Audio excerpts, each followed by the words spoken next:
ప్రభు అయిన యేసుక్రీస్తు నామములో మీకు సమాధానం కలుగునుగాక. షలోం. ద్వితీయోపదేశ కాండము 33వ అధ్యాయము 25వ వచనము. నీవు బ్రతుకు దినములలో నీకు విశ్రాంతి కలుగును. దేవుని నామానికి స్తోత్రం కలుగునుగాక. దురదృష్టవశాత్తు మన ప్రియులను ఎవరైనా కోల్పోయినప్పుడు అనేక మంది కామెంట్స్ పెడుతున్నప్పుడు ప్రాముఖ్యంగా అధికంగా ఎప్పుడు రాసే ఒకే ఒక మాట ఏంటి అంటే RIP అని రాస్తుంటారు. దాని అర్థం ఏంటి అంటే రెస్ట్ ఇన్ పీస్.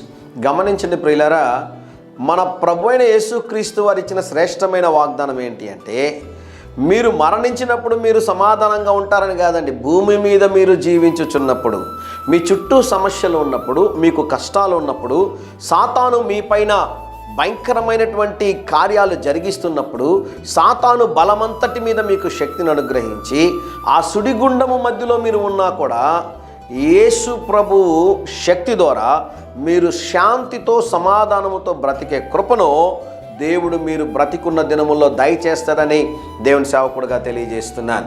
వాక్యం అంటది he is the prince of peace. ఆయన సమాధానకర్త, సమాధాన అధిపతి అయి ఉన్నాడు.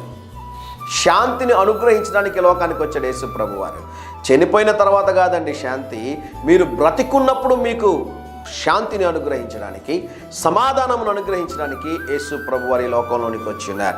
విశ్రాంతి లేని జీవితం కలిగి ఉన్నారా? నెమ్మది లేని జీవితం కలిగి ఉన్నారా? రండి యేసు ప్రభు దగ్గరికి. యేసు ప్రభువా, ఈరోజు నా జీవితాన్ని తిరిగి నీ పాద సన్నిధిలో ఉంచుచున్నాను ప్రభువా. సమాధానం లేదు, సంతోషం లేదు, నెమ్మది లేని జీవితాన్ని కలిగి ఉన్నానయ్యా.